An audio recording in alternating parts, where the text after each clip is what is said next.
se escribe una sola vez, ¿sí? Como yo decía antes, si en el programa varias veces tengo que calcular el máximo común divisor, el código para resolverlo no lo escribo un montón de veces. Lo escribo una sola vez y cuando lo necesito, bueno, llamo, invoco a ese subprograma. Y también el código de esos subprogramas los vamos a poder reutilizar en otros programas que necesiten resolver la misma subtarea. Si yo después tengo que hacer otro programa que también necesita calcular máximos común divisores, bueno, esa función que me calcula el máximo común divisor y que la hice para otro programa, la puedo reutilizar en el programa nuevo. Esos módulos, ¿sí?, que vamos a ir armando con las funciones, con los procedimientos, van a ser autónomos, ¿sí? O sea, no dependen del programa en que los estemos incorporando, ¿sí? Por eso es que los podemos usar en distintos programas. Bien, sigo. Bueno, entonces dijimos, esos subprogramas los clasificamos en funciones y en procedimientos. Dentro de las funciones y procedimientos, a su vez podemos clasificar entre los subprogramas predefinidos del lenguaje, tanto procedimientos como funciones, ¿sí?, los que ya trae el lenguaje y que los usamos directamente, y los definidos por el programador, los que armaríamos nosotros, digamos, ¿sí? Predefinidos y definidos por el programador, tanto para procedimientos como para funciones. Por ejemplo, algo que usamos normalmente, ¿sí?, readline es en realidad un procedimiento predefinido, ya lo trae el lenguaje. Y por ejemplo, el coseno de determinado argumento, ¿sí?, o el cuadrado, SQR, square root, no, square, perdón. Square, el cuadrado de un determinado argumento, son funciones predefinidas de Pascal. O sea, ya las trae y las podemos usar directamente, ¿sí?, sin importarnos cómo hace Pascal para calcular el coseno del ángulo o el cuadrado de un ángulo. Nosotros lo usamos y listo.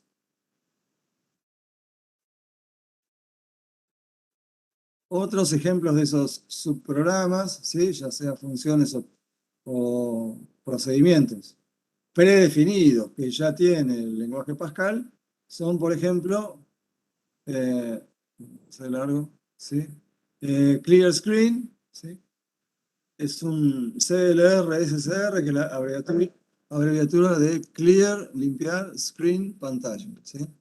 Es un procedimiento que me sirve para borrar la pantalla. En determinado momento de la ejecución quiero borrar todo lo que está escrito para seguir escribiendo con la pantalla limpia. Bueno, podemos usar el procedimiento Clear Screen.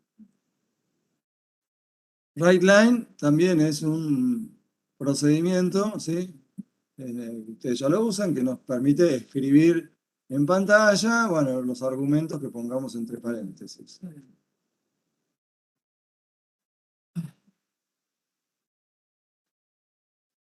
Sigo. Y algunas funciones predefinidas que ya trae el lenguaje, algunas, porque tiene un montón, ¿sí?, son, por ejemplo, bueno, lo que decíamos antes, SQR, que calcula el cuadrado del argumento, el cuadrado de lo que pongamos entre paréntesis, ¿sí? En este caso, en el ejemplo, vemos que esta función SQR devolvería el cuadrado de C por D. O sea, multiplicaría lo que contienen las variables C y D y al resultado le calcula el cuadrado.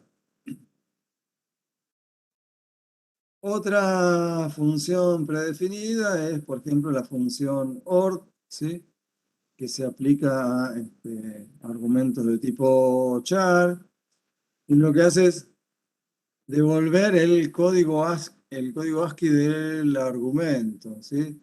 Recuerden que habíamos hablado en algún momento del código ASCII, que todos los datos que procesa la computadora, de alguna forma hay que codificarlos en forma numérica, que a su vez después se transforman en números binarios, pero bueno, en principio El código ASCII lo que permite es cada carácter, cada dígito, cada símbolo, ¿sí? Asignarle un código numérico para, bueno, después transformarlo en binario y que la computadora lo pueda procesar. El código ASCII de la B larga es el 66, ¿sí? Entonces la función OR del carácter B me devuelve el valor 66. Y, por ejemplo, otra función predefinida es square root, raíz cuadrada, ¿sí? Que me devuelve la raíz cuadrada del argumento que pongamos entre paréntesis, ¿sí? En este caso, me devolverá la raíz cuadrada de x. Bueno, en principio podríamos ver una diferencia en la forma de invocar a las funciones y procedimientos, es decir, llamarlas para poder utilizarlos dentro de un programa, ¿sí? Si yo quiero eh, invocar a un procedimiento, los dos de arriba, fíjense cómo los estoy invocando y las funciones, ¿sí? Las de abajo, ¿sí? Fíjense que las estamos invocando de una forma distinta. Eh, lo vamos a ver después más en detalle, eh, pero lo que podemos ver es que para invocar a los procedimientos simplemente ponemos el nombre del procedimiento, por ejemplo, clear screen o write line, ¿sí? Es decir, el nombre del procedimiento es en sí mismo una sentencia, ¿sí? Escribir el nombre del procedimiento es escribir una sentencia en Pascal. En cambio, bueno, por ejemplo, en el caso de clear screen o de write line. Algunos tienen argumentos, por ejemplo, WriteLine tiene argumento, ¿sí? ¿Qué es lo que quiere escribir? ClearScreen no tiene ningún argumento, nada entre paréntesis, ¿sí? Bueno, y punto y coma para terminar las sentencias. No tengo que agregarle nada, ¿sí? En cambio, perdón, en el caso de las funciones, ¿sí? La invocación de la función no representa una sentencia. Yo no puedo poner SQR de C por D, punto y coma. Eso no sería nada. O sea, no me alcanza con escribir solamente el nombre de la función, ¿sí? Entonces, tengo distintas formas de invocar una función. Una forma es, como en el primer ejemplo, poner la invocación de la función en el lado derecho de una asignación, ¿sí? A la variable b estoy asignando el resultado que devuelve la función cuadrado aplicada a c por d, ¿sí? Entonces, se calcula el cuadrado de c por d y el resultado se le asigna a b. Ahí está una forma de invocar una función. En este otro, la invocación de la función OR, ¿sí? Forma parte de una expresión que estamos evaluando, en este caso en una sentencia if, ¿sí? Estamos analizando si el resultado que devuelve la función OR es mayor que 50, ¿sí?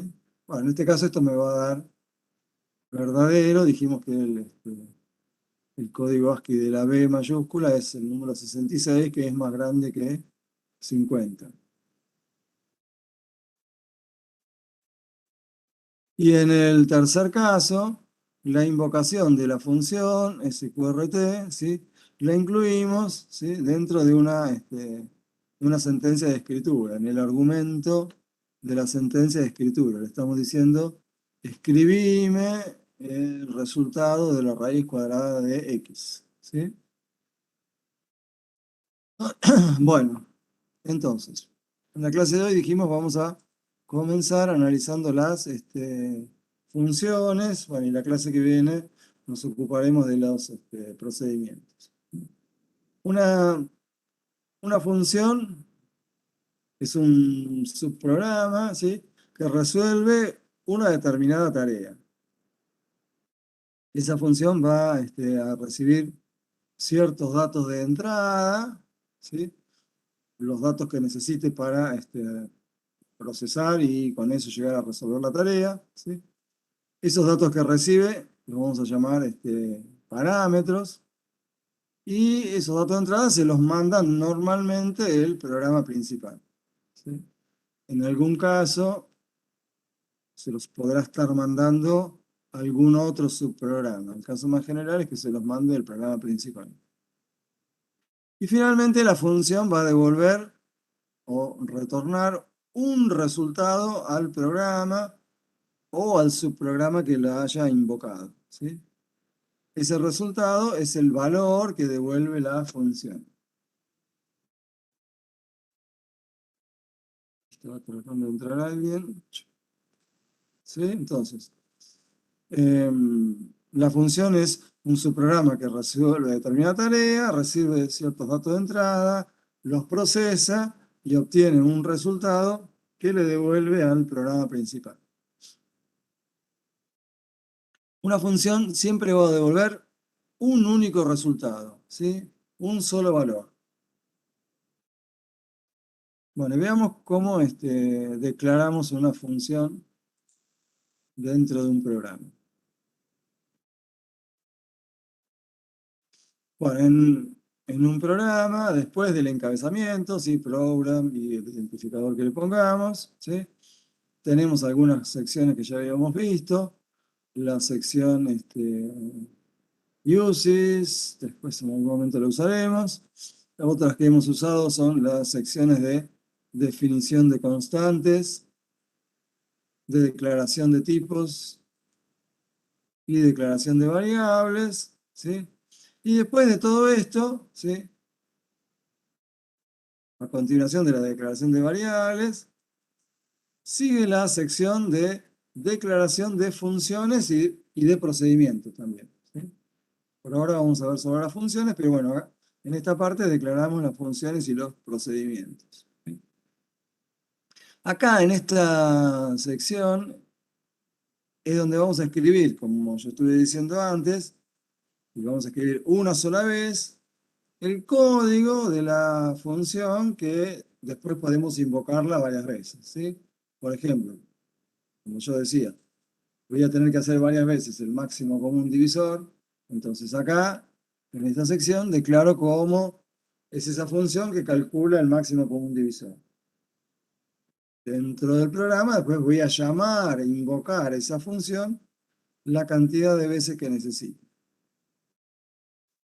Bueno, y después viene el cuerpo del programa principal con las sentencias ejecutables, ¿sí? Entonces lo que vamos a ver ahora es esta parte, la parte de declaración de funciones.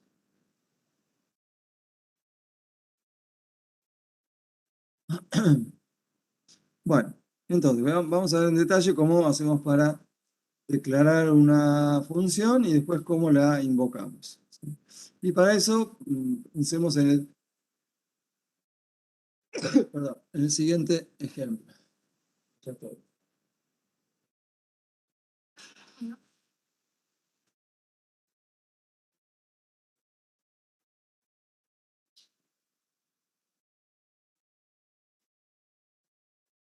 Bueno, entonces supongamos que queremos escribir una función, algo sencillito, que permita calcular la suma de los números naturales entre dos valores x e y.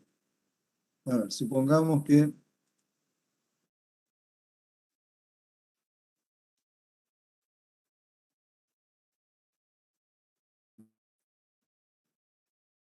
Uy, estoy escribiendo, no estoy escribiendo.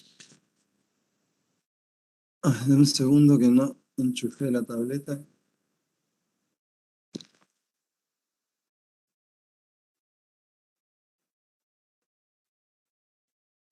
Ahora sí.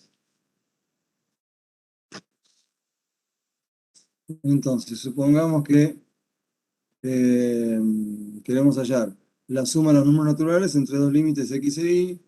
Pónganse que x vale 4 y que y vale 7. Lo que queremos que resuelva nuestra función es 4 más 4 más 5 más 6 más 7 y que me dé el resultado 10 y 12, 22, ¿sí? Supónganse que quiero es una función que haga la suma desde este valor hasta este valor.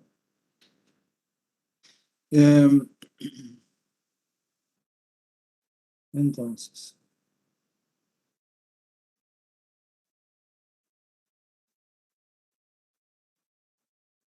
en el programa que vamos a escribir y que va a usar esa función, vamos a necesitar usar algunas variables y supónganse que son estas, ¿sí? Supónganse que usamos dos variables x e y enteras para leer esos dos límites, ¿sí? X e y. ¿Sí? Y supónganse que en la variable z vamos a guardar el resultado de toda esa suma.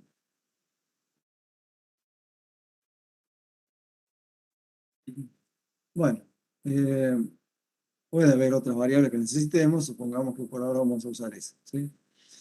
En- a continuación tenemos la sección de declaración de las funciones y procedimientos. Nosotros ahí vamos a declarar nuestra función, la que va a ser esta suma que dijimos recién. Para declarar una función arrancamos con lo que llamamos el encabezamiento. El encabezamiento de la función consta de, ¿sí? La palabra función en inglés, ¿sí? Después seguida de un identificador, un nombre que le queramos dar a la función, supónganse que a la función la llamamos suma, y después, entre paréntesis, ¿sí? Tenemos que indicar los parámetros, lo que llamamos parámetros de entrada, ¿sí?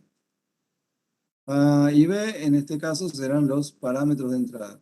A través de esos parámetros, la función va a recibir los datos que necesite para resolver la tarea que tenga prevista, ¿sí?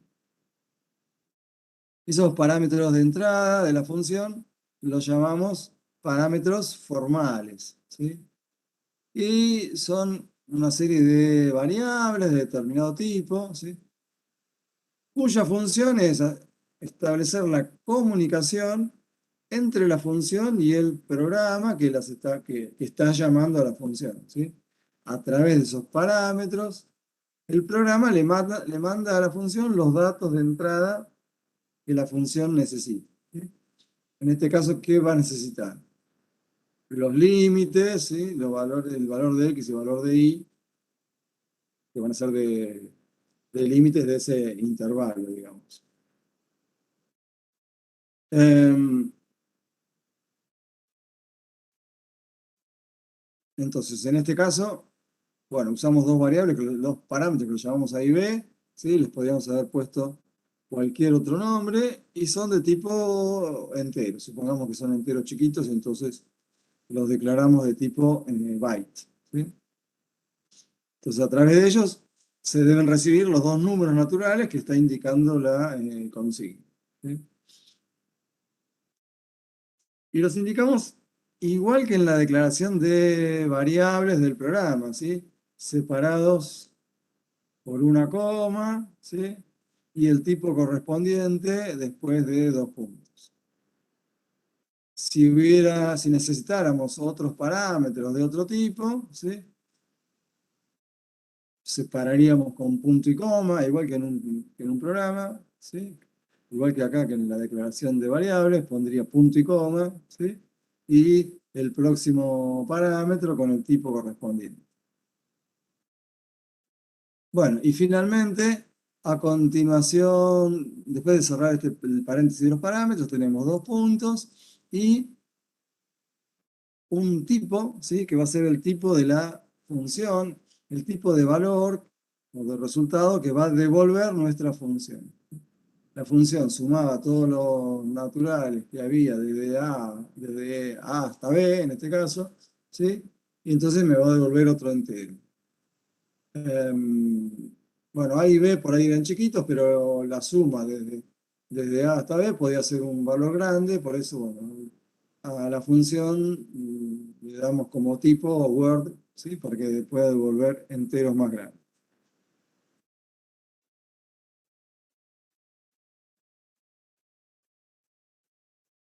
Bien.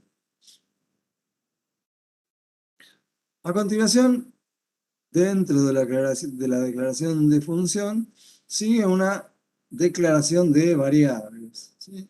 A veces las necesito o a veces no, ¿sí? Esas variables se llaman variables locales a la función. ¿Cuál sería la idea de esas variables? Dentro de la función, dentro del código de lo que va a ser la función, tengo que usar exclusivamente los parámetros de entrada que declaré acá, ¿sí? Estos parámetros formales, y si necesito más variables, tendría que usar las que declare en esta sección. Se llaman variables locales, ¿sí? Porque solamente tienen validez dentro de la función, ¿sí? Fuera de la función no las puedo usar. O sea, acá en el programa principal no puedo usar las variables que yo haya declarado dentro de la función, ¿sí? El programa principal no las conoce. Y dentro de, entonces yo decía, tengo que usar adentro de la función tengo que usar solamente estos parámetros y las variables que declare acá. No tengo que usar dentro de la función las variables del programa principal, ¿sí? Dentro de la función no tengo que usar estas. Estas se llaman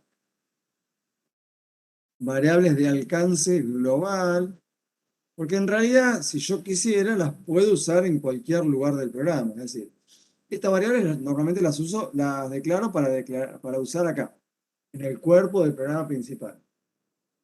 Como son de alcance global, en realidad dentro de la función yo podría usarlas y andaría, ¿sí?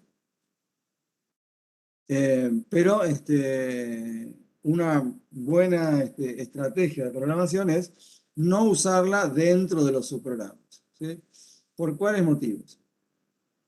Dijimos hace un rato que los subprogramas, por ejemplo, las funciones, tienen que ser autónomos, o sea, tienen que ser independientes del programa principal para que yo lo pueda usar en cualquier otro programa. Yo esta función suma la declaré acá dentro de este programa ejemplo.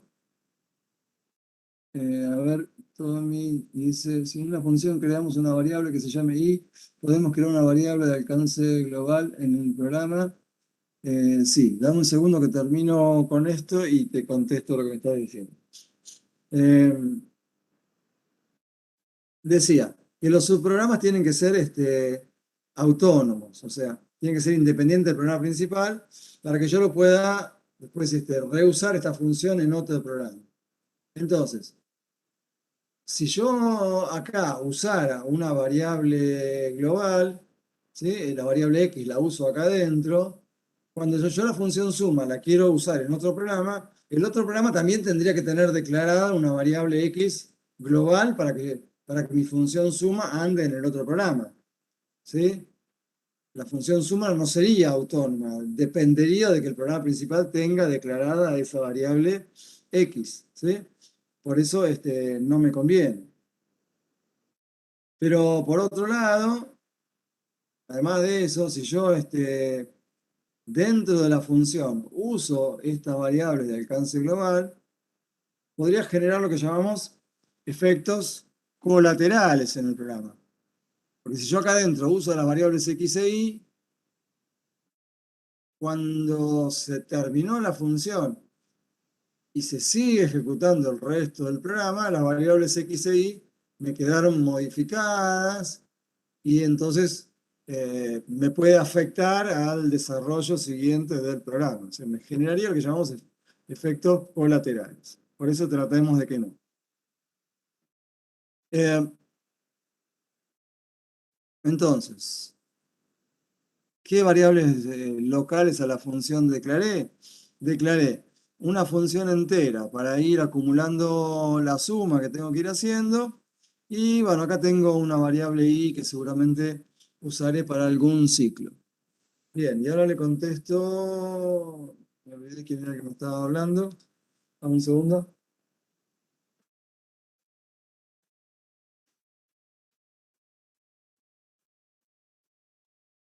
Alguien me preguntó si yo podía declarar acá una variable. Sí, no, voy a poner más abajo.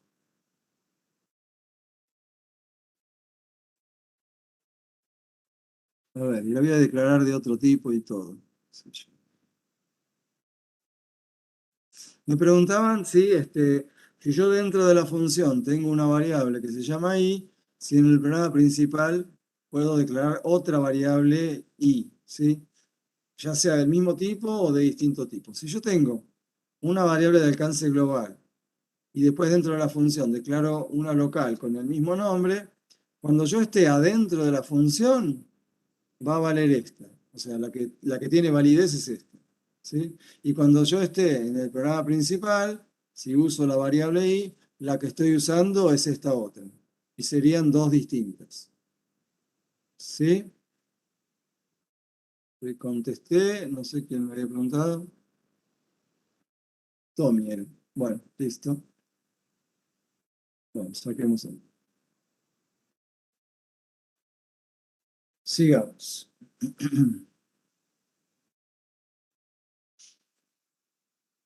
Bueno, y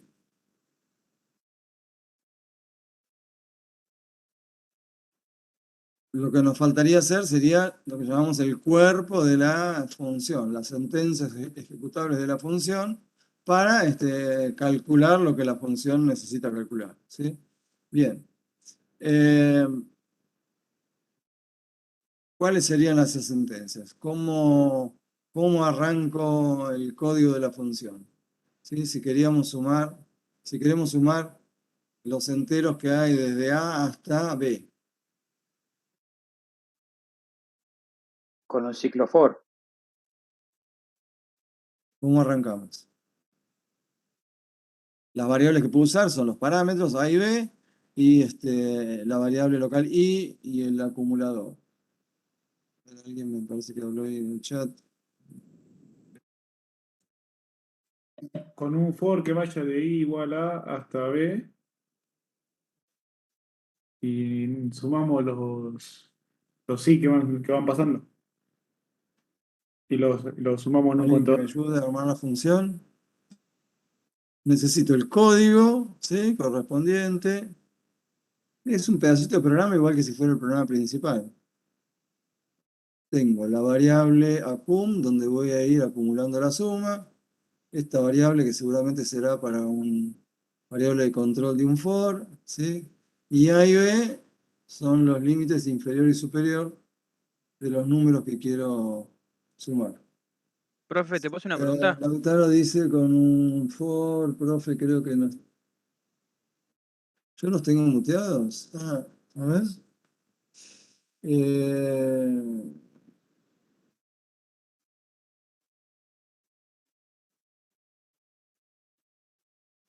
a ver, ¿no están muteados por su propia voluntad? Hola, hola. Cancelar el ¿Me escucha? silencio. A ver, ¿alguien está intentando hablar? Hablen ahora. Creo que no nos Hola, escucha. hola, hola. Ah, no, no, no. No los tenía muteados. Tenía apagados mis parlantes. Perdonen. A ver. Capaz que hace rato que me hablan y yo nunca los escuché. Ahora sí. Ahora los escucho. ¿Qué hago? Hola, profe. ¿Nos escucha Hola. ahora? Ahora sí. Perdón. Hay adición, chico, de un ciclo for de i igual a hasta b. Y a ir Bien. sumando ¿Y, ahí. y antes, y antes del ciclo no habría que hacer algo? Hay Yo que tengo una pedir a y pregunta, b. profe, de antes. Decime, dale. Vamos con la pregunta. Cuando pusiste lo de las variables, viste que pusiste función suma AB byte. Sí. Y ahí ¿qué estás haciendo? Estás declarando variables para la función. Acá estoy declarando, sí, que se llaman parámetros para la función. Dijimos que A y B van a ser los que se llaman parámetros formales, que sirven como parámetros de entrada. O sea, a través de A y B, el programa le va a mandar los dos datos que necesita, el valor más chiquitito y el valor más grande, ¿sí? Para que la función sepa desde dónde hasta dónde sumar. Y tengo que indicar de qué tipo van a ser esos parámetros. Van a ser enteros, y bueno, supongo que son enteros chiquitos, y digo, son enteros de tipo byte. Y este word de acá es el tipo de resultado que va a devolver la función. Va a devolver un resultado entero que por ahí puede ser grande, entonces le puse word. Ah, ¿Sí? listo. Entonces no es lo mismo que las variables. Es otra cosa distinta. Son parecidos, pero bueno, estos se llaman parámetros, ¿sí? Claro. Listo, listo. Pero Pero- acá dentro en el cuerpo de la función, los vamos a usar como si fueran variables iguales que las del programa, ¿sí? Ah, listo, listo, listo. Y como con estas dos no me alcanza, declaré otras, ¿sí? Una para ir acumulando la suma y otra para variable de control del for. Bueno, por ahí alguien me dice que yo necesito hacer un for desde A hasta B. Eso perfecto, pero antes del for necesito hacer algo más. ¿Qué Un algo if, más tengo que hacer? Iniciar el acumulador. Iniciar el acumulador. ¿En cuánto lo inicializamos el acumulador? En 0. En 0. Bien, entonces inicializamos el acumulador en 0, ¿sí? Y ahora sí lo que me decían ustedes. Si quiero ir sumando el valor de A, el que le sigue, el que le sigue, el que le sigue, hasta llegar a B, entonces hacemos un for donde la variable de control I vaya desde A hasta B. ¿Y qué sentencia tengo que profe, una escribir pregunta. Sí, ¿No hay que poner un if antes para que A sea menor que B y se ejecute el for? ¿O siempre eh, funciona? Por si el usuario pone un valor de A más grande que el de B. bien, está bien. Estamos suponiendo, igual que por ejemplo en el ejercicio que decía que estaba en el examen y que me olvidé de preguntarles cómo les había ido, eh, ¿qué valores de A y B está tomando? Ahora te contesto, Tommy, dame un segundo.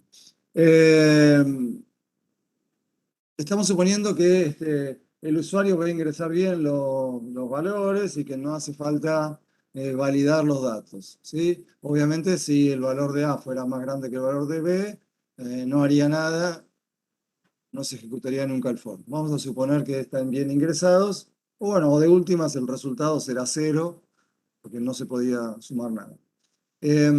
Bueno, Tomás me estaba preguntando qué valores de A y B estoy tomando. En principio, Tommy, es lo mismo que cuando vos escribís un programa. Vos cuando escribís un programa lo haces en forma genérica, ¿sí? Si vos creas un programa que sume los números de tal valor hasta tal valor, bueno, tal valor y tal valor los vas a llamar X e Y. Entonces en el programa vos vas a poner que vayan desde X, que la suma vaya desde X hasta Y. Pero no le vas a poner, bueno, que vaya desde 5 hasta 10. Si yo le pongo desde 5 hasta 10, el programa siempre hace lo mismo. Yo lo tengo que poner genérico desde X hasta Y, para que después el usuario decida cuánto vale X y cuánto vale Y. Por ahora estamos haciendo una función que suma los números que van desde el valor que tenga A hasta el valor que tenga B, ¿sí? Cuando el programa llame a la función para que haga la suma, le va a decir cuánto tiene que valer A y cuánto tiene que valer B. Todavía no llegamos a esa parte. Entonces, dentro del ciclo for, ¿qué sentencia tendría que escribir? El Suma es igual a acumulador, suma más I. Al acumulador le asignamos claro. el valor que ya tenía, ¿sí? A ver que quiere entrar alguien. El valor que ya tenía, más el valor que tenga I, ¿sí? Cuando I vale A, le suma A. Cuando I toma el valor que sigue, le suma el que sigue. Y así hasta que I valga B y le suma el último valor. Bien. Entonces, con ese for logramos acumular toda la suma. Lo que nos faltaría ahora, que es lo que todavía no sabemos, es cómo hace la función para devolverle el resultado al programa principal para que el programa use ese resultado. La función va a devolver el resultado que devuelve, ¿sí?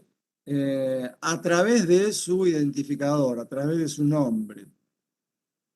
Entonces, el resultado que tiene que devolver la función se lo tengo que asignar al identificador de la función, ¿sí? Entonces, a suma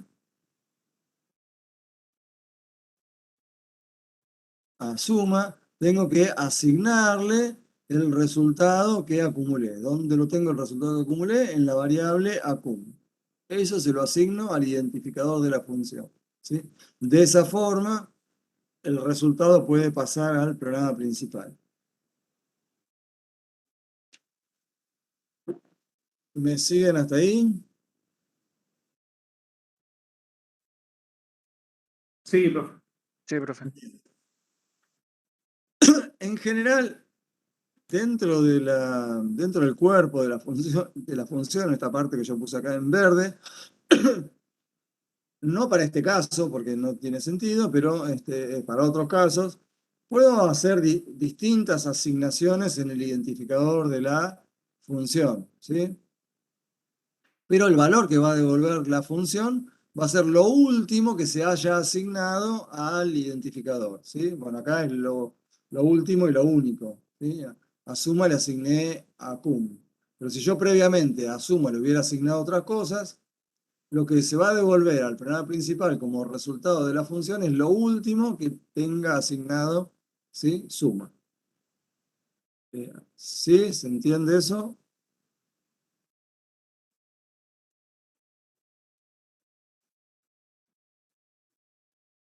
Bueno, sigo. Entonces, yo decía,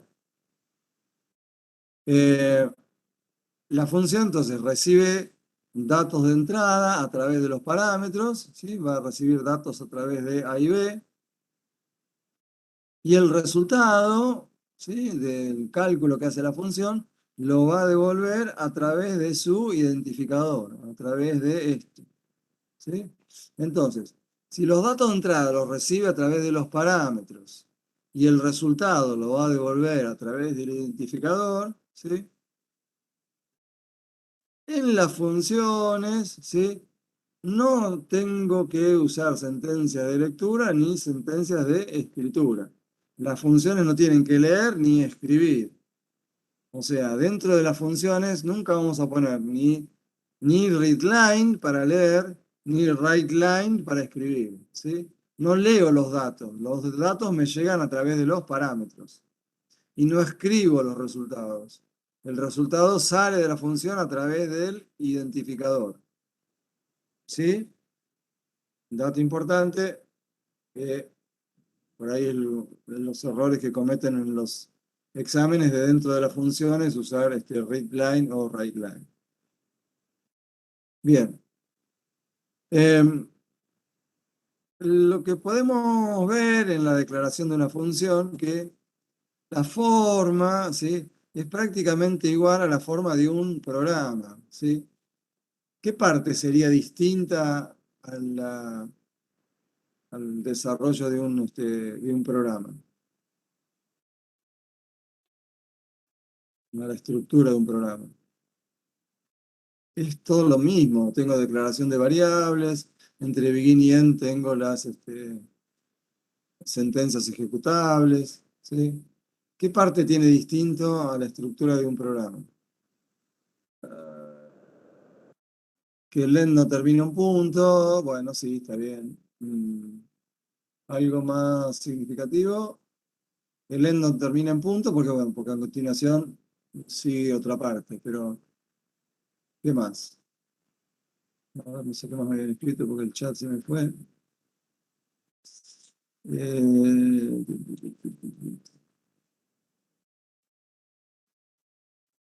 Acá alguien puso la parte de función, Andrea.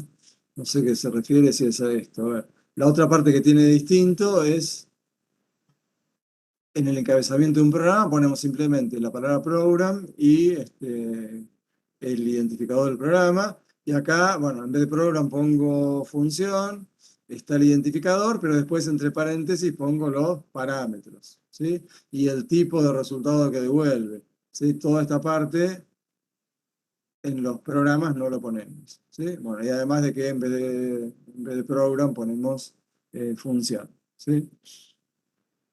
Bueno.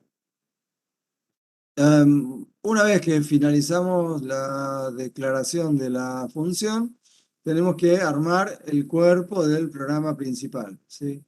Desde acá, desde el cuerpo del programa principal, ¿sí? Es desde donde vamos a hacer la invocación de la función, ¿sí? O el llamado a la función cada vez que necesitemos hacer el cálculo que hace la función. Yo cada vez que necesito dentro del programa hacer esa suma desde X hasta Y, bueno, voy a invocar a la función. Bueno, Entonces, supongamos que en el programa principal, ¿sí?, leemos, ¿sí?, dos valores enteros, y en el programa principal las variables que puedo usar son las del programa principal. Entonces leo dos números en las variables x e y, ¿sí? Y supónganse que esos dos son los extremos, los límites, ¿sí?, entre los cuales quiero hacer la suma. Entonces, voy a invocar a la función para que me haga la suma desde x hasta y, ¿sí? ¿Y cómo lo hago? Bueno, tenemos distintas formas de invocar a una función. Perdón. Ya estoy.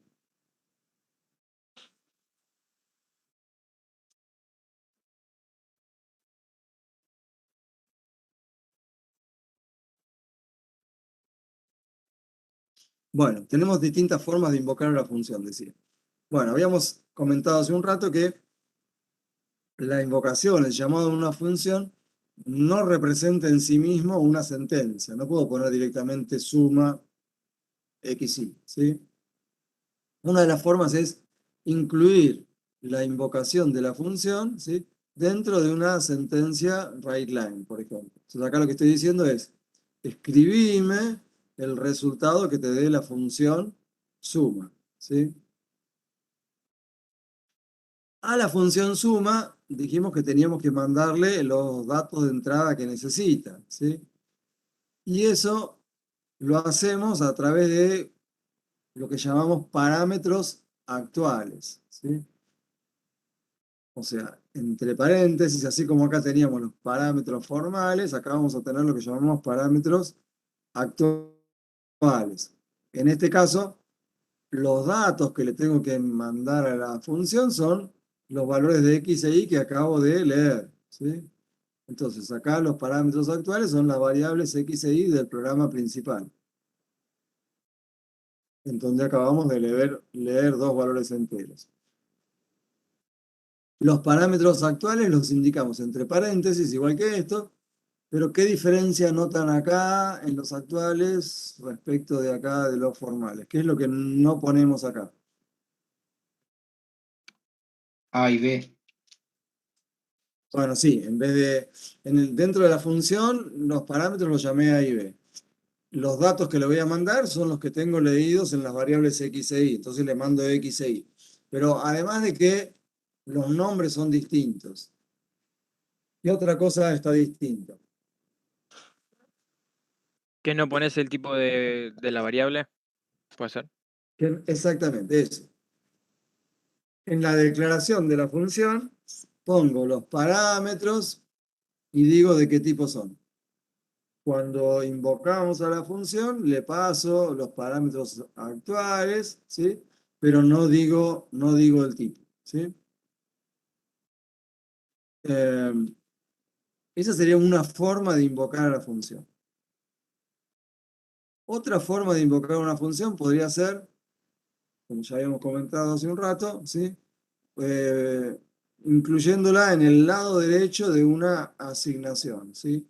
A la variable z del programa principal le asigno el resultado que devuelve la función suma, a la cual le estoy poniendo como parámetros actuales las constantes 10 y 20, ¿sí? O sea, a la función le estoy mandando estos dos datos para que haga la suma desde el número 10 hasta el número 20. Antes le decía, haceme la suma desde el número x hasta el número y. Bueno, obviamente este resultado que guardé en z, en algún otro lugar del programa, qué sé yo, por acá abajo, lo usaré para algo, ¿sí? Si no, no tendría sentido guardarlo simplemente, ¿sí? Bien. Y otra forma de invocar a una función podría ser incluyéndola en una expresión que queremos evaluar, por ejemplo, dentro de una función, de una sentencia if, ¿sí?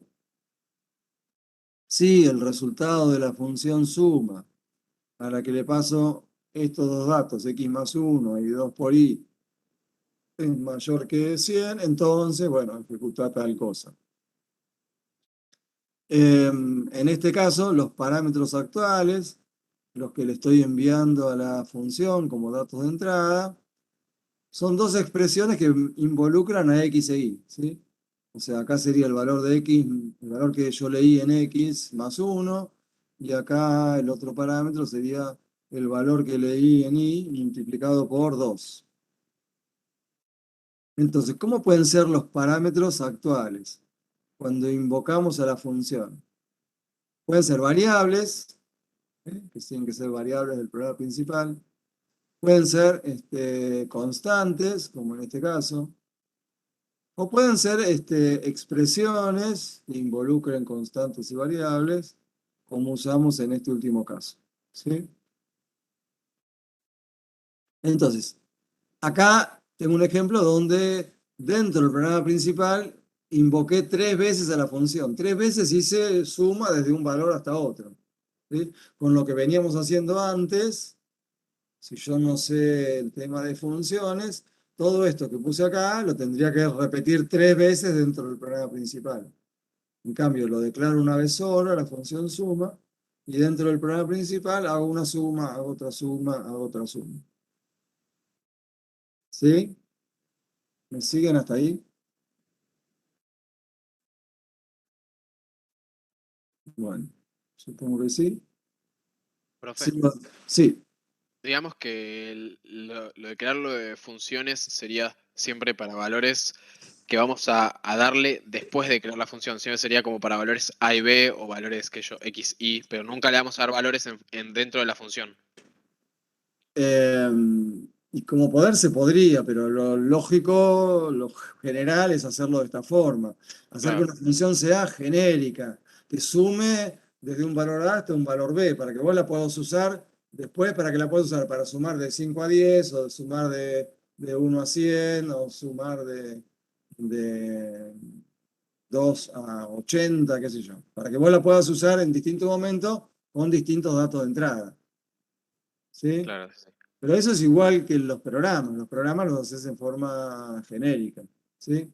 Bueno, antes de seguir, porque me voy a volver a olvidar, ¿cómo le fue en el examen, en el parcial?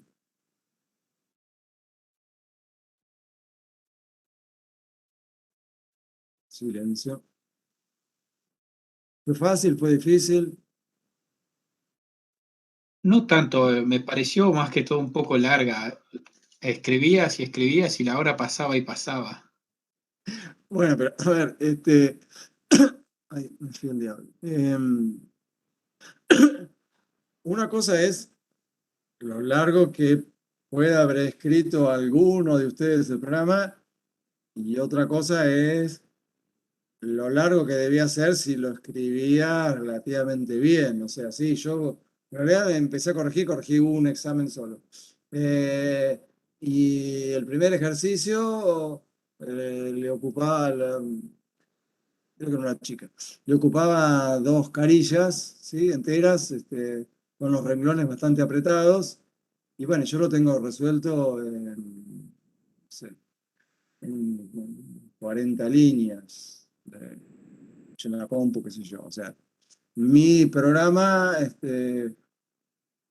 no sé, ocupa la quinta o la sexta parte del programa que yo corregí en papel, ¿sí? O sea, a lo mejor no sé si muchos, pocos o si no se dieron cuenta, pero bueno, en realidad lo que había que hacer era muy cortito y por ahí eso muy cortito lo hicieron muy largo. ¿Sí? Porque repitieron un montón de sentencias que alcanzaba con ponerlas una sola vez. Parecido a lo que estamos hablando ahora. ¿Sí? O sea que armándolo bien, no era largo de escribirlo. ¿Sí? O sea, por ahí habría que pensar un poquito cómo armarlo y después salía bastante corto. Eh, ¿Alguna otra sugerencia o idea o crítica del examen o comentario?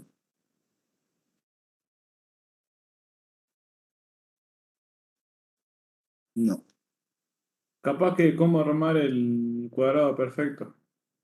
Yo no sé si lo hice bien o no, pero Bueno, y ahí también hay un montón de formas distintas y también formas más eficientes o formas menos eficientes, ¿sí? Bueno, primero, suponete que detectaste si el número original, si es cuadrado o no, ¿sí? Una vez que detectaste si es cuadrado o no, bueno, si detectaste que es cuadrado, ¿cómo generás la descomposición? Eso es la parte que no me costó a mí del ejercicio ese, La lo ma- de la descomposición. lo más eficiente sería arrancar con una variable, suponete de 1 en adelante, ¿sí? Y ir generando los cuadrados de esa variable. A ver, suponete que quisieras descomponer al 25, ¿sí? Entonces, eh, probás a ver si el primer término pues, de la descomposición puede ser 1 al cuadrado, te dar más 1 al cuadrado. Y en vez de ir probando con todos los posibles segundos términos, qué sé yo, ¿qué hacer? Lo que te conviene es, bueno, a 25 le resto 1 al cuadrado, me da 24, y me fijo si ese 24 es un cuadrado. Si es un cuadrado, está todo bien, y si no, sigo. Bueno, con 1 al cuadrado no me sirvió. Luego con 2 al cuadrado. Hago 25 menos 4 me da 21. Bueno, pero 21 tampoco es un cuadrado, no me sirve. Entonces pruebo con 3. 25 menos 3 al cuadrado, o sea, 25 menos 9, 16. ¿Sí? 16 sí es un cuadrado. Bueno, listo, ahí lo encontré. Entonces ya paré, listo, con eso paré. Entonces, en definitiva, tenían que hacer solamente, seguramente habrán hecho más, pero con 2 ciclos alcanzaba. Un ciclo para ir recorriendo los números, no sé, A y B en el examen, ¿cierto? ¿Sí? Un ciclo para ir recorriendo los números desde A hasta B. Y después, suponete, si A tiene el valor 25, para seguir con el ejemplo que está diciendo, entonces un solo ciclo para generar el primer término de la descomposición. ¿Sí? Para generar el 1 al cuadrado, el 2 al cuadrado, el 3 al cuadrado. Y el otro término de la descomposición lo sacás por resta. Eso sería lo más fácil. A lo mejor hicieron un ciclo para el primer término y otro ciclo para el segundo término. ¿Sí? Eso es, Sí, sí, eso. eso es menos eficiente, ¿sí? Porque les haces hacer un montón de operaciones más. Pero bueno, hay que ver lo que hicieron. ¿Sí? Entonces, bueno, también ahí no solo estaba la eficiencia, sino que, bueno, cuanto más ciclos pusieras, más largo se te hacía el programa también. Bueno, sigo con esto. Ya me perdí. Bueno, estaba en las distintas formas de invocar a la función, ¿sí? Bueno, vamos a ver ahora cómo sería la secuencia de ejecución. La secuencia de ejecución de las sentencias.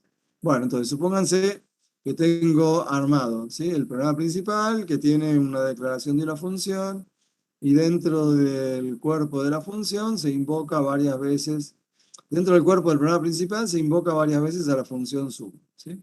Entonces, cuando vamos a ejecutar, ejecutamos el programa, ¿sí? Entonces se ejecuta la sentencia readline. Supónganse que leímos los números 5 y 9 en las variables x e y. Bueno, se ejecuta después la siguiente sentencia. Escribir el resultado de la suma, el resultado que devuelve la función suma. Bueno, ahí estamos invocando a la función suma. Entonces, en ese momento, antes de poder escribir, el programa le pasa el control de ejecución de las sentencias a la función, ¿sí? Saltamos de estar ejecutando esta sentencia a empezar a ejecutar la función. ¿Sí? Y acá se produce lo que llamamos la comunicación entre los parámetros. ¿Sí? Es una comunicación unidireccional, desde el programa principal hacia la función. Es decir, el valor de X se lo pasamos a A y el valor de Y se lo pasamos a B. Para que esta comunicación se pueda llevar a cabo, tienen que coincidir los parámetros formales y los parámetros actuales, tienen que coincidir en cantidad, ¿sí? Si acá tengo 2, acá tengo que poner 2. Tienen que coincidir en tipos, si son enteros, X e Y tendrán que ser enteros. Sí, X e Y eran dos variables enteras. Y en el orden, si A era el más chico y B era el más grande, entonces X tiene que ser el más chico e Y tiene que ser el más grande. ¿Sí? Bueno, cuando se pasó el control de ejecución a la función, lo primero que sucede es que se generan dos nuevas posiciones, se habilitan dos nuevas posiciones de memoria para esos parámetros A y B, y ahí se copian los valores de los parámetros actuales, ¿sí? Si X tenía un 5 y se lo pasamos a A, en la posición de memoria de A se copia el 5. Si Y tenía un 9 y Y se corresponde con B, entonces en ese lugar de memoria para B se guarda el número 9. Y dentro de la función, entonces, lo que se van a usar son las variables A y B, ¿sí? Esas variables que son lo que llamamos parámetros, ¿sí? Bueno, una vez que A y B tienen los valores, se ejecutan las sentencias de la función. A acumulador se le asigna el valor 0. Bueno, obviamente también para ejecutarse la función se van a asignar lugares de memoria también para las variables locales, para acumulador y para I. En acumulador se asigna el valor 0, se ejecuta el ciclo for desde A hasta B y se va acumulando el valor de I en la variable acum. Y finalmente, al identificador de la función se le asigna el resultado. Una vez que se terminó de ejecutar la función le devuelve el resultado de su procesamiento en el identificador, ¿sí?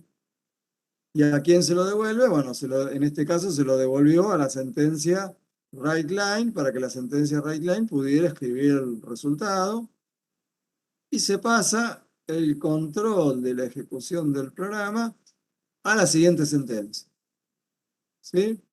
O sea, cuando el programa se encuentra con la invocación de la función, se pasa la ejecución a la función, ¿sí? Cuando se termina de ejecutar la función, el resultado se lo devuelve, en este caso, a la sentencia WriteLine para que lo escriba, y la ejecución sigue por la próxima sentencia, ¿sí?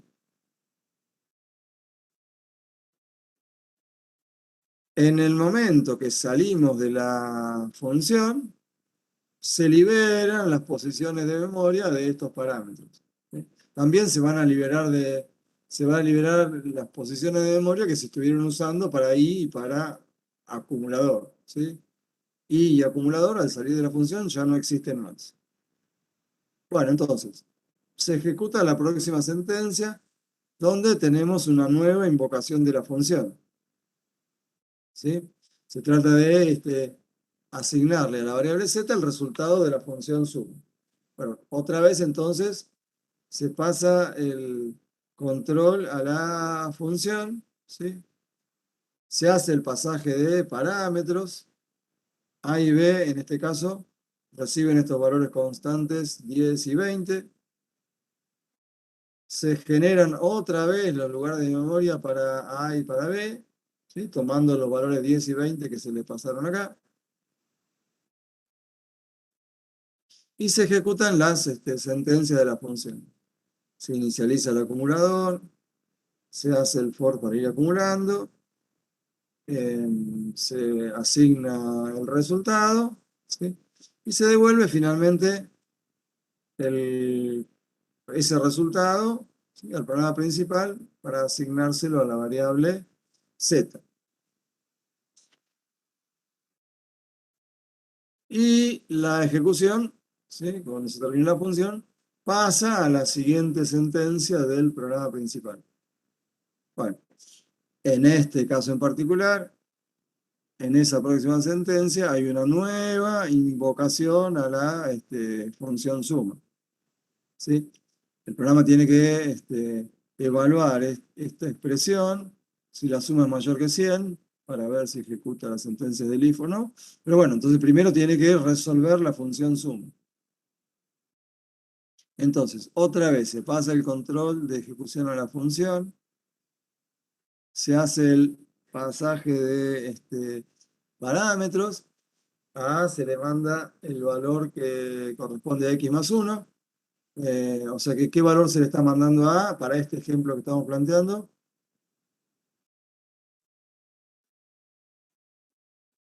Seis, ¿no? Le pasamos, si x tiene un 5, x más 1 tendrá un valor 6. Y ahí, ¿qué valor se le estaría mandando? A B, perdón. 18. A B se le estaría mandando 2 por i, o sea, 2 por 9, 18. ¿Sí? Bueno, se ejecuta la función y cuando se termina la función, el resultado que devuelva, bueno, lo vamos a evaluar acá. O sea, si ese resultado es mayor que 100, entonces se ejecutará la sentencia del if, y si no, no. ¿Sí? Y bueno, y después se seguirá con las sentencias que yo tenga acá en el programa principal. ¿Se entiende entonces el mecanismo de declarar la función, invocarla dentro del programa principal y cómo funciona? ¿Sí? Cuando la invocamos, le pasamos determinados datos a los parámetros y esos datos los usamos acá adentro. Y una vez que terminamos de procesar, el resultado se lo devolvemos a través del identificador de la función al programa principal para que lo use, para que lo escriba, para que lo asigne, para que se fije si se cumple determinada expresión, si es verdadero o falsa. ¿Se entendió hasta acá?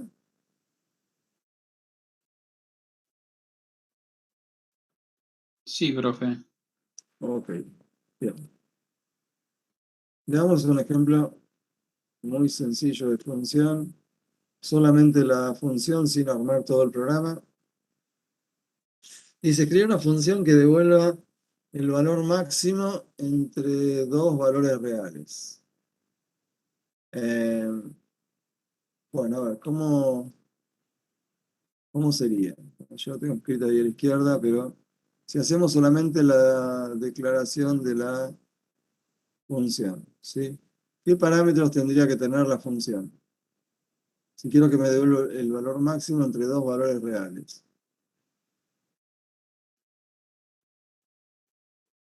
Función, ¿qué le pongo?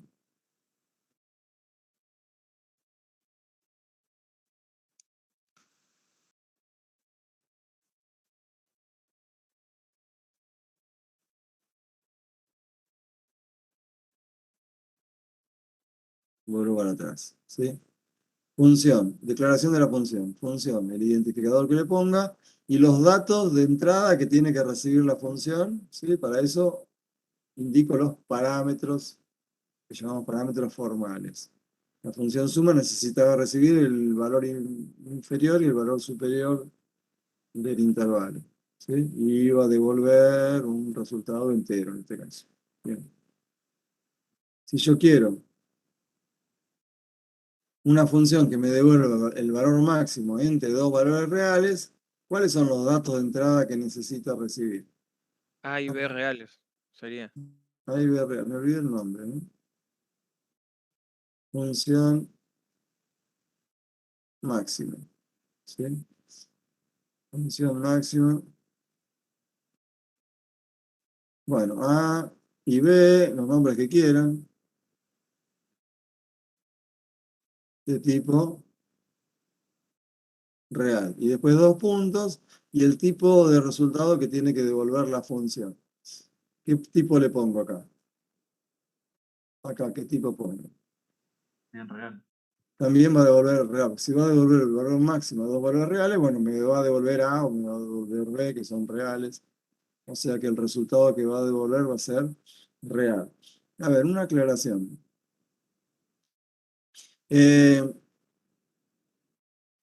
Estos son los parámetros formales, los que yo uso dentro de la función, y estas son las variables del programa principal, que las usé acá como parámetros actuales, lo que le mando a la función.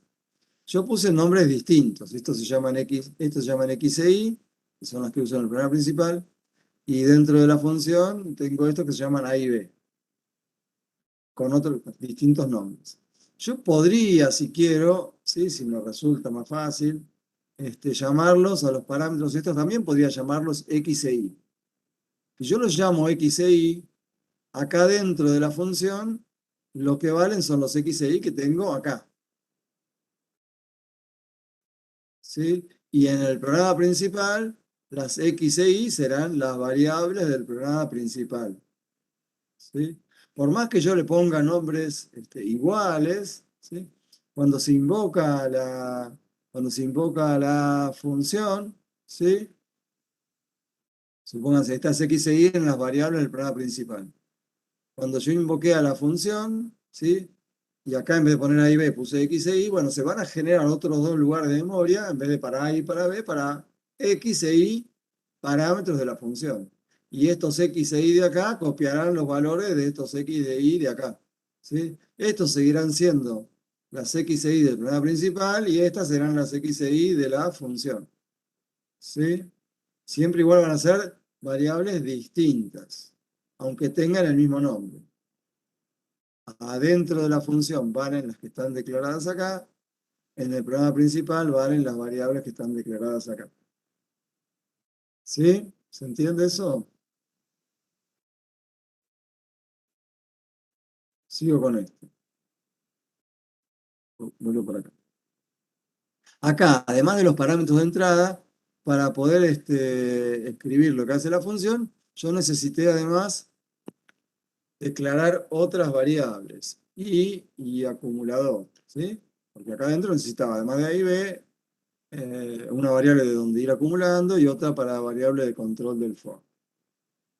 Para esta otra función, que quiero que devuelva el valor máximo entre dos valores reales, además de A y B, ¿necesito alguna otra variable?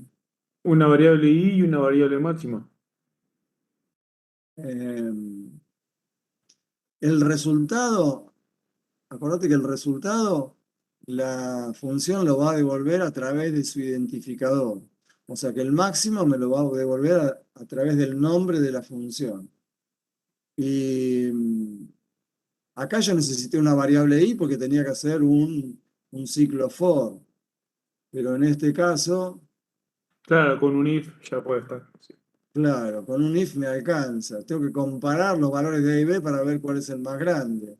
No tengo que hacer un ciclo, no necesito la variable i para controlar un ciclo. Y el resultado lo voy a devolver a través de max, a través del nombre de la función.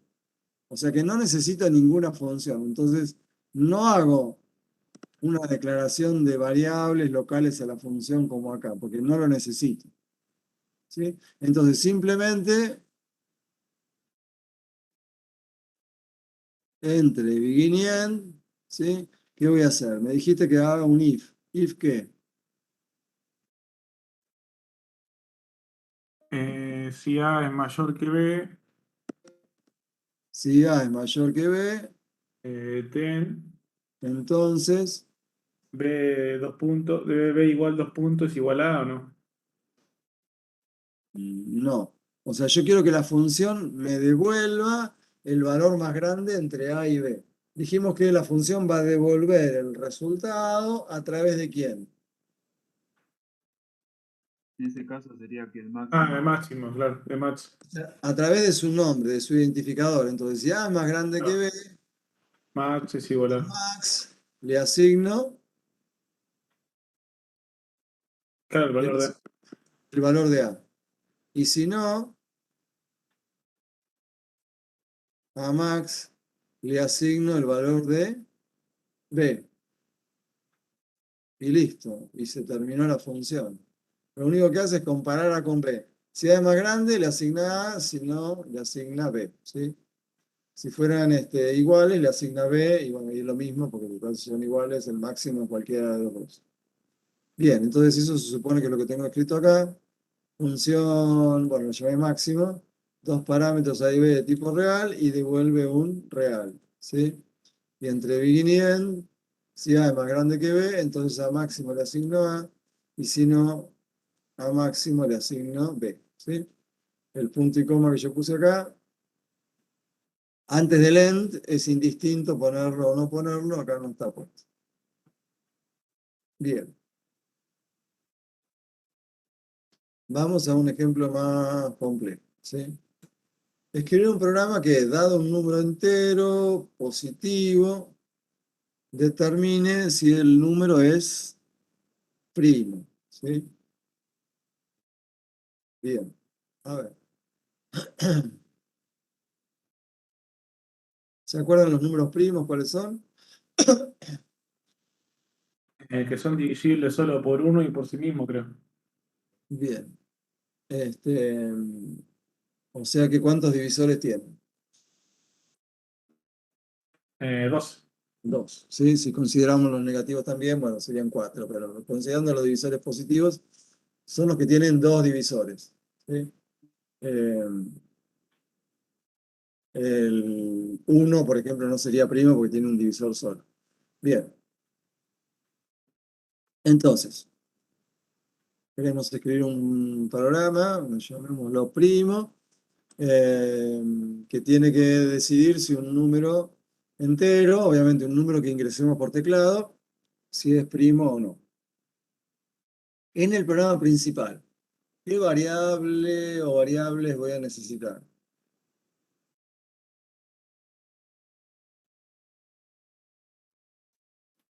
El número en sí mismo nomás. El número en sí mismo, bien. Entonces, el número del cual queremos determinar si es o no es primo. Entonces, bueno, para hablar de números que primo o no primo, tendrá que ser un número, ahí lo decía la consigna, un número entero, bueno, un número entero y positivo. Y ahora declaramos la función. A ver, ¿qué dato le voy a tener que pasar a la función? ¿Qué parámetros va a tener?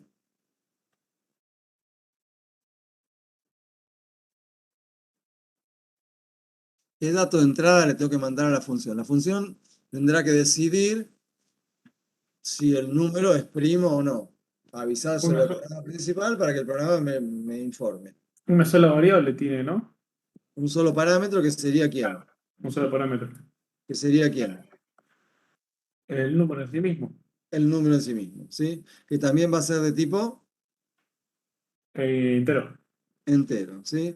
Bueno, yo acá dice integer, podría haber sido un entero positivo, porque bueno, era, así que podríamos haber puesto, no sé, word o longint, ¿sí? Bien. Y la función le tiene que informar al programa principal si el número es primo o no. En realidad se lo puede informar de distinta forma. A ver, ¿de qué forma, o sea, con qué tipo de datos le podríamos decir al programa principal si el número es primo o no?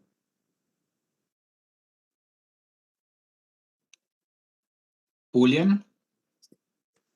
Bueno, una forma creo que la más sencilla sería booleana, decirle verdadero o falso si es primo o no es primo. Pero si se me ocurre, no sé, que le devuelva un entero, 0 o 1, qué sé yo, 0 si no es primo, 1 si es primo.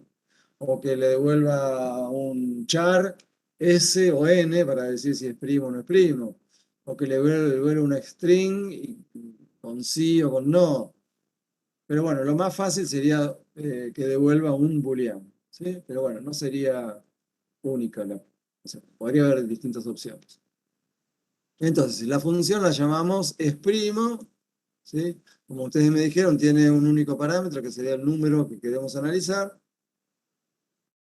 Y el resultado que va a devolver va a ser un booleano, ¿sí? Bueno, el tema es ahora cómo armamos la función, ¿sí? Eh, si lo tengo que hacer a mano, bueno, entonces tengo que ir, si es un número, no que lo saco mentalmente, qué sé yo, un número que yo no sé si es primo o no y quiero averiguar si es primo. ¿Qué tengo que ir haciendo para descubrirlo? Y probando. Ir probando. ¿Qué pruebas vas haciendo? Vas dividiendo por los números más chicos anteriores. ¿Y qué te fijas de esa división? Si el resto es cero o no. Te fijas si el resto es cero o no. Entonces, en principio, tendríamos, bueno,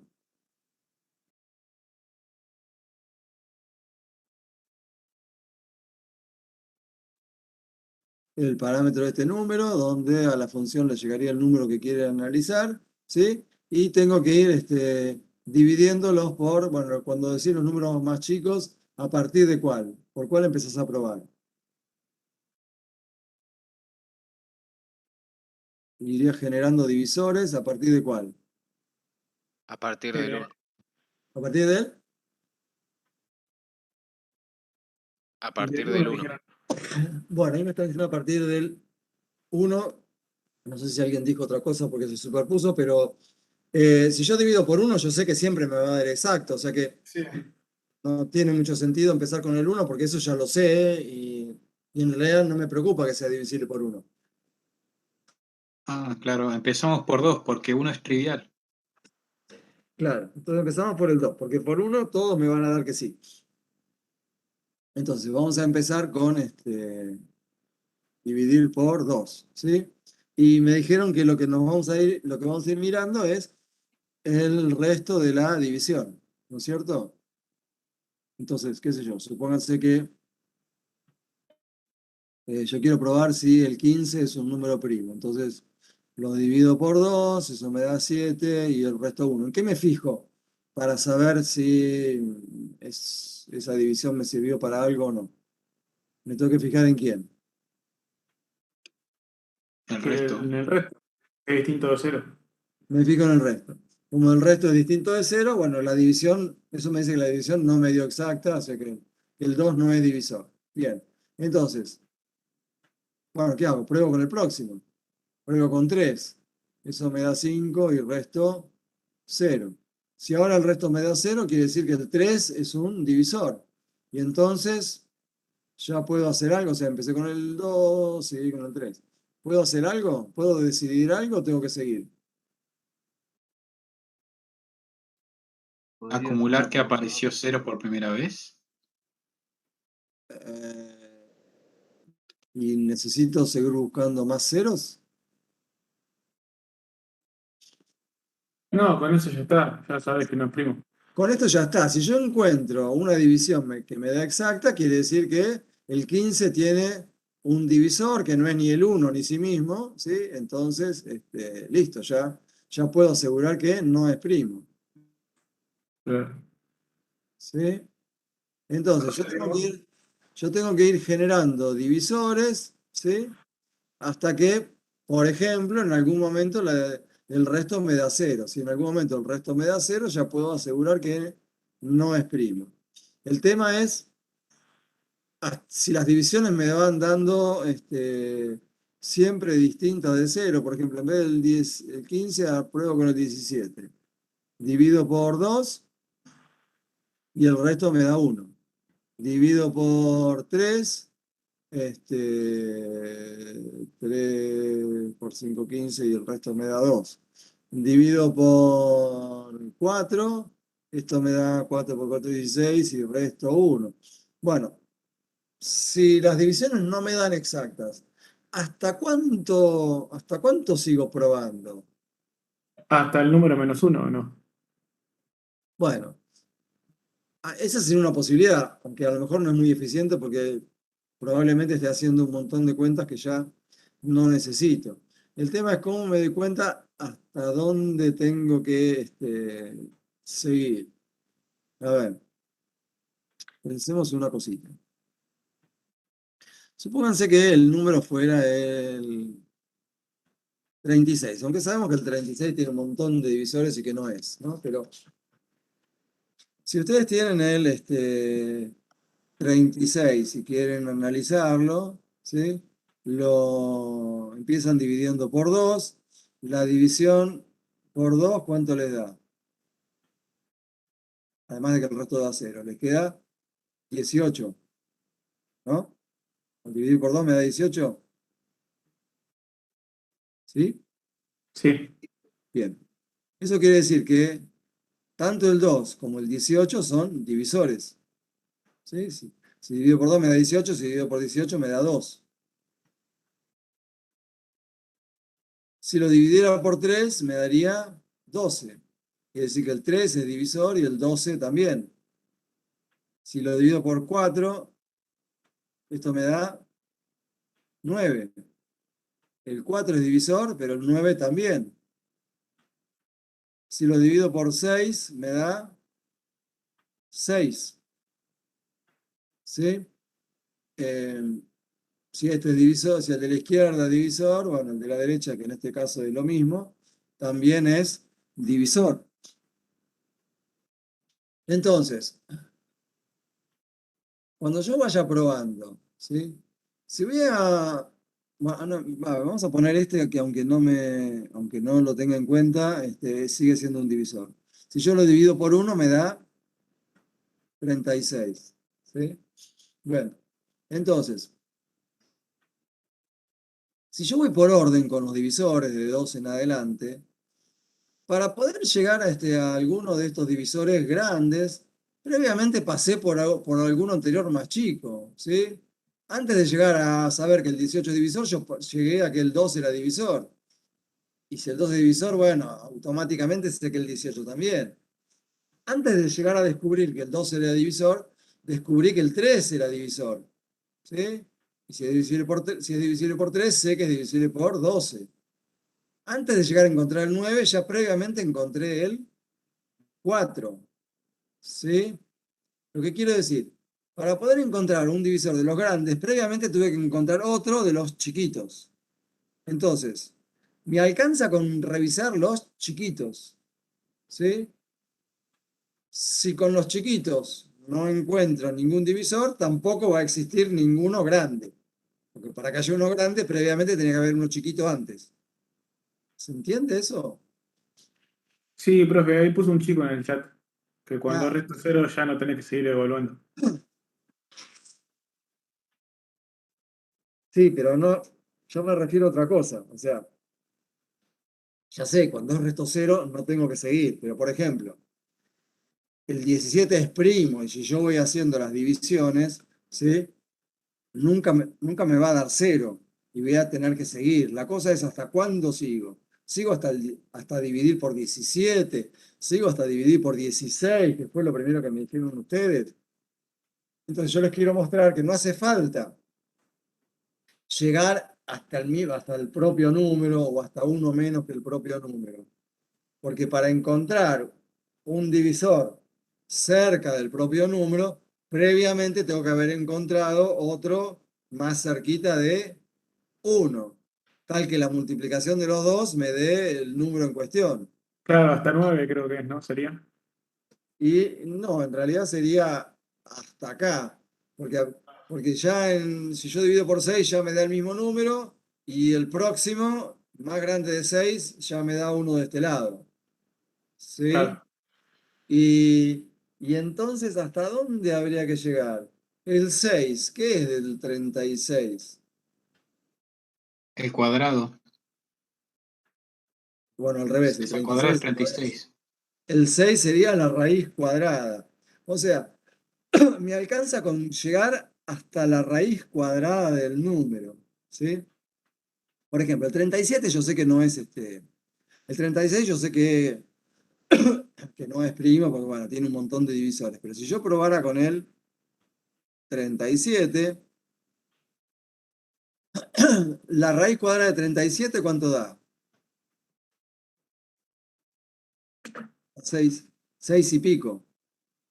Entonces yo voy a probar hasta 6. Voy a probar dividir, bueno, por 1 no, voy a probar dividir por 2, no me da exacto. Voy a dividir por 3, no me da exacto. Voy a dividir por 4, no me da exacto. Voy a dividir por 5, no me da exacto. Voy a dividir por 6, no me da exacto. ¿Sí? Cuando llegué acá, llegué hasta la raíz cuadrada, hasta la parte entera de la raíz cuadrada, listo. Si hasta acá no encontré ningún divisor, ¿sí? Entonces no sigo adelante. ¿Por qué? Porque para que existiera un divisor más grande que el 6, 7, 8, 9, para que exista alguno de estos, tendría que haber existido uno chiquito. Para que exista alguno de estos, tendría que haber existido uno chiquito que multiplicado por esto me dé 37. ¿Sí? Y el chiquito ya lo hubiera encontrado antes. Entonces, paramos cuando llegamos a la raíz cuadrada. ¿Sí? Pruebo hasta la raíz cuadrada. Ya el próximo lo descarto. ¿Sí? ¿Me siguen? Entonces, además de una variable para ir generando los divisores, necesito otra variable para ir generando el tope. ¿Hasta dónde genero los divisores? Entonces, si el número fuera el 17, pruebo con 2, ¿sí? No me da exacto. Pruebo con 3, bueno, perdón, el tope. La raíz de 17 sería, ¿la raíz de 17 cuánto es? 4,1. 4 y pico. Entonces mi tope sería 4. Entonces, pruebo con el 2. 17 dividido 2 no me da exacto. Pruebo con el 3. 17 dividido 3 no me da exacto. Pruebo con el 4. 17 dividido 4 no me da exacto. Bueno, ya el próximo sería 5, me paso del tope.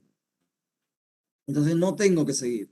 Si hasta el 4 ninguna división me dio exacta, puedo asegurar que el 17 ¿cómo es? Primo. Ya puedo asegurar que el 17 es primo. ¿Sí? Bueno, si hubiera probado con otro, si hubiera probado con el 15,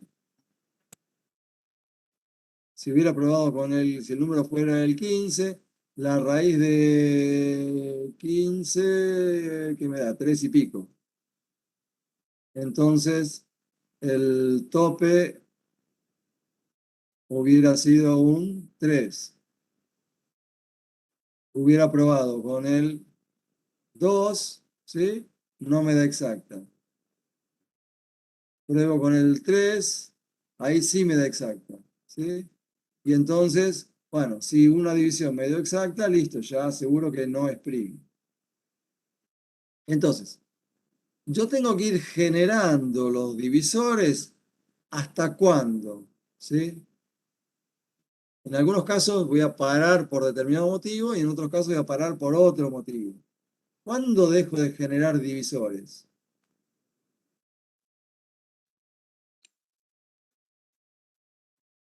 Llegando a la raíz del número o que alguno del resto de 0.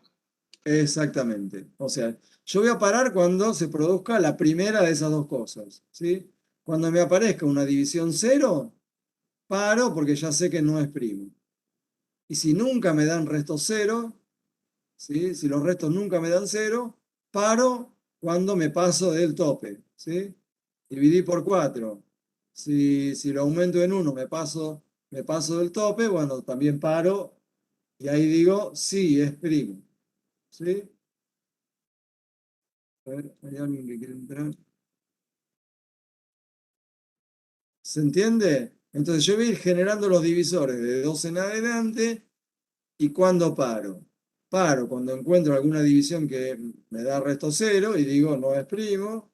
O paro cuando llegué al tope, el divisor más grande posible, y bueno, al pasarme de ese divisor más grande posible, de ese tope, ahí también paro. Ok.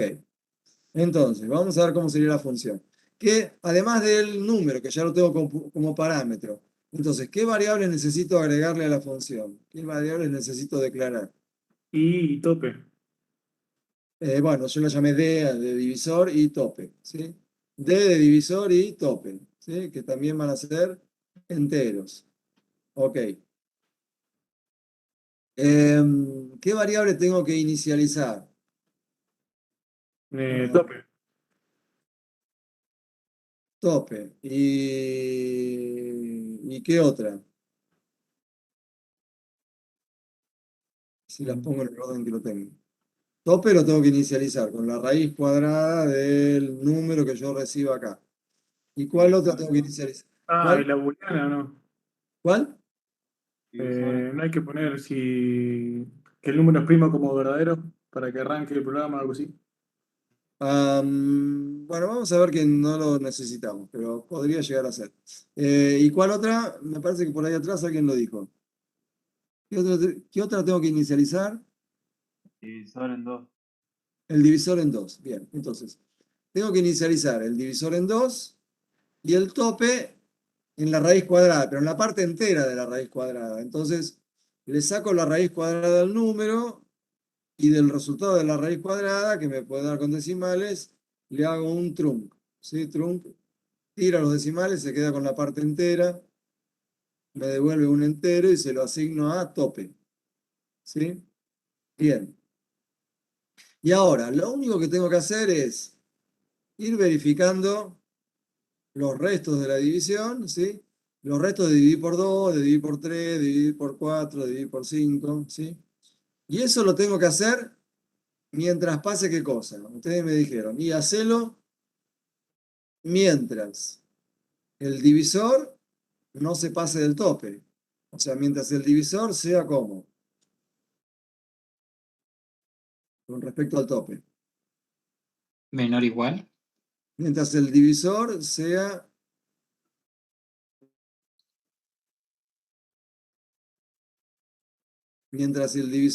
menor o igual que el tope. ¿Y qué más?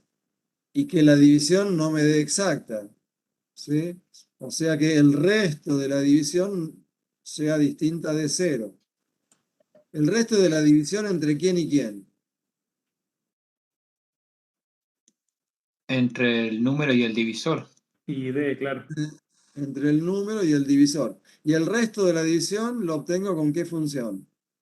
Con mod. Mod. Mod, ¿sí? Entonces, el número mod D tiene que ser distinto de 0. ¿Sí?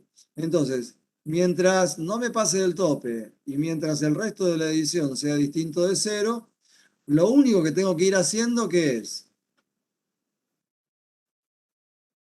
Y pasando, sí, dividiendo los números. Y bueno, la división es que lo hago acá, o sea, voy mirando que el resto de la división sea distinto de 0, ¿sí? Pero mientras no me pase del tope y mientras los restos no valgan 0, ¿qué tengo que ir haciendo? Lo que iba haciendo acá, ¿qué iba haciendo? Aumento del divisor en 1. Aumentando el divisor. Aumento el divisor en 1. Entonces, mientras el divisor no se pase del tope y el resto de dividir al número por el divisor sea distinto de 0, ¿qué es lo que hago? Incremento el divisor. Entonces, el divisor estaba en 2.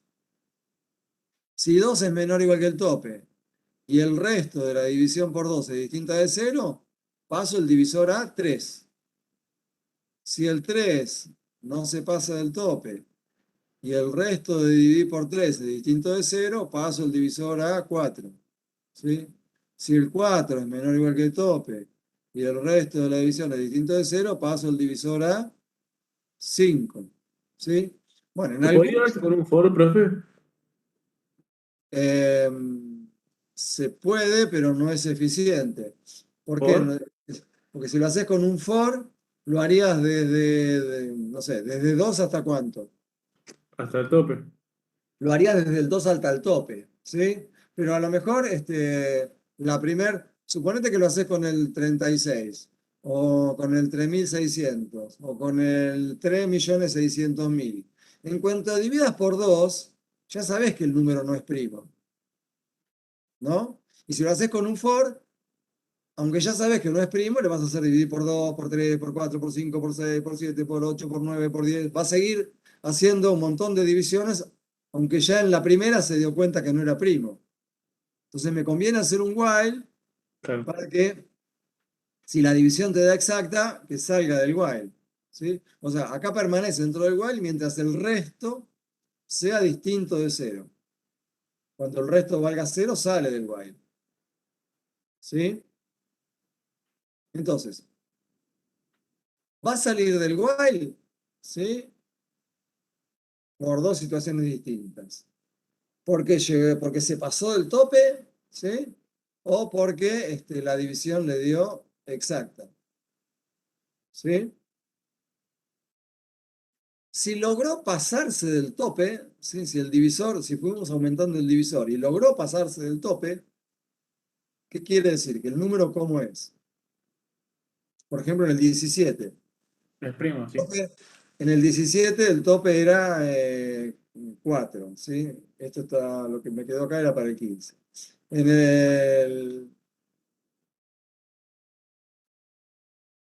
el 17 el tope era 4, ¿sí? Dividí por 2, no me dio. Dividí por 3, no me dio. Dividí por 4, no me dio, ¿sí? Y cuando aumento el divisor y lo paso a 5, ¿sí? Me pasé del tope. Si logro pasarme del tope es porque la división nunca me dio exacta. Por eso seguía aumentando el valor de D, ¿sí? Entonces, si salí del while porque me pasé del tope, ¿qué quiere decir? Que el número ¿cómo es?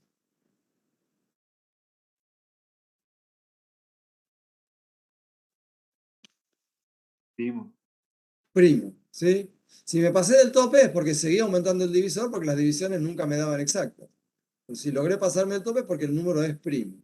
Ahora, si el número no fuera primo, ¿sí?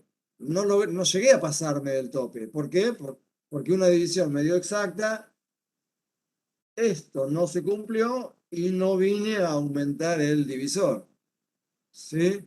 Si en algún momento la división me dio exacta, ya no se cumple que el resto sea distinto de 0, entonces no viene acá a aumentar el divisor y salimos. Entonces, si bien hay distintas formas, la forma más fácil sería esta, para decidir si el número es primo o no, para que la función devuelva el resultado. A la función es primo, yo le puedo asignar el resultado de esta expresión, D mayor que tope, ¿sí? Si es verdadero que el divisor se pasó del tope, ¿es verdadero? ¿Sí? Es este caso. Si es verdadero que el divisor se pasó del tope, es porque el número era primo. Entonces en es primo quedó un valor verdadero. En cambio, si era el 15, el divisor llegó hasta el 3 y no se pasó del tope. Entonces, en el caso de que el número no sea primo, el divisor no llega a pasarse del tope. Y entonces, esto es falso, se le asigna, es primo, se le asigna falso. ¿Sí? Cuando el número es primo, nos llegamos a pasar del tope. Entonces esto da verdadero y es primo, toma el valor verdadero. Cuando el número no es primo, no llego a pasarme del tope porque paramos antes. Y entonces D mayor que el tope me da falso. Entonces, con esta simple asignación, ¿sí? Hacemos que la función devuelva el valor verdadero o falso correspondiente. Y por eso en este caso en particular, alguien me había preguntado, no necesito darle un valor inicial a la función es primo, ¿sí? Me alcanza con esto. Se podría haber hecho, aunque en este caso no lo necesito, ¿sí? No sé, haber asignado valor verdadero inicialmente y después, si el número no era primo, pasarlo a falso. Pero bueno, como con esto me arreglo, no necesito una sentencia acá y otra acá. ¿Me siguieron hasta ahí? Y me falta el programa principal. Y me quedan 5 minutos. Bien, programa principal. Bueno, ¿qué tendría que hacer en el programa principal? Si el programa lo que quiere saber es si un número es primo o no. Pedir el número. Pedir el número. Entonces leemos el número, ¿sí? Y listo, se lo mandamos a la función. Si la función nos devuelve el valor verdadero, escribiremos en la pantalla que es primo. Y si la función nos devuelve falso, escribiremos que no es primo. Entonces, simplemente podemos invocar a la función a través de una sentencia if. Si la función es primo, devuelve verdadero, entonces escribí que es primo.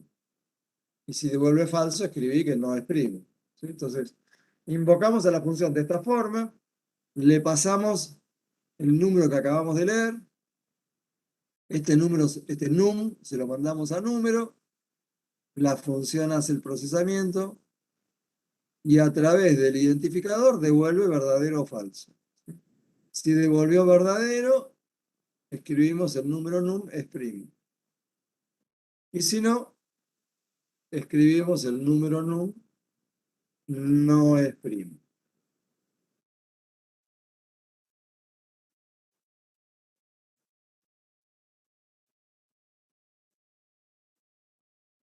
Díganme si se entendió. Sí, profe, una pregunta. En función no se usa ni write ni readline, ¿no? Dentro de las funciones dijimos, no se usa ni readline ni writeline. ¿Sí? ¿Por qué? Porque el dato de entrada que necesita lo leo en el programa principal y se lo mando a la función a través del parámetro. El resultado, la función lo devuelve a través de su identificador. Y lo que yo tenga que escribir, lo escribo en el programa principal. ¿Sí? La función me devolvió verdadero, escribo este cartel. La función me devolvió falso, escribo este cartel. ¿Sí? Las lecturas y escrituras las hacemos en el programa principal, dentro de la función no. ¿Sí?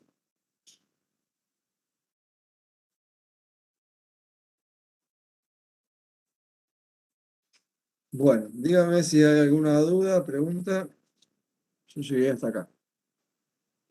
Una pregunta. En el Sí, caso que habíamos visto las invocaciones de la función cuando z se le asignaba suma de sí, 10 a 20, ¿podría sí. volver a explicar esta parte, por favor?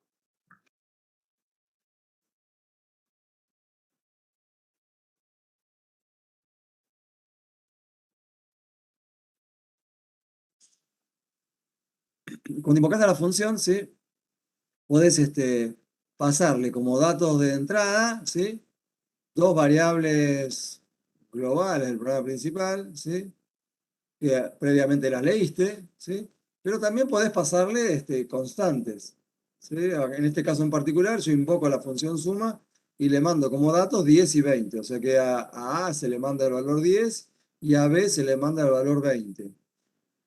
Y en este caso la invocación de la función se hizo en el lado derecho de una asignación. O sea que cuando el programa llega hasta acá, lo que hace es llama a la función. La función, bueno, le pasamos el 10 y el 20. La función hace la suma desde 10 hasta 20. Y el resultado lo devuelve a través del identificador. Entonces, la función suma llegó con el valor, no sé cuánto da. Y ese valor se le asignó la variable z. ¿Sí? Por supuesto, para que esto tenga sentido, acá dentro del programa, en algún lado, vas a usar la variable z en algo. ¿Sí? Guardar el valor de la suma en z y después no usarlo, digamos que no sirve para nada. Claro. ¿Y en ese caso hace falta leer los valores de x y o no? Bueno, Simplemente. en este caso, yo le mandé dos valores constantes, o sea que no necesitaba. O sea, para hacer esta invocación no necesité leer x e y. ¿Sí? Si yo quiero algo fijo, Claro, ¿sí? perfecto. Sume de 10 hasta 20, bueno, nada, nada, esto no lo hago. ¿Sí? Bueno, ¿alguna otra pregunta? Gracias. Alguien habló ahí al fondo, pero no sé qué me dijo.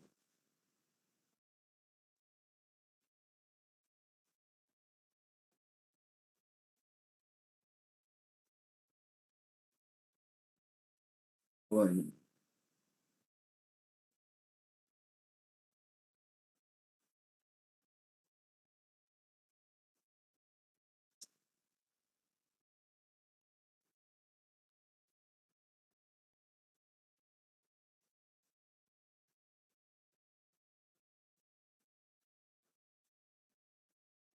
Bueno, profe, gracias por bueno, la si no hay clase. preguntas, son las 3. Dejamos acá entonces. Chao, profe. Chao, hasta la próxima.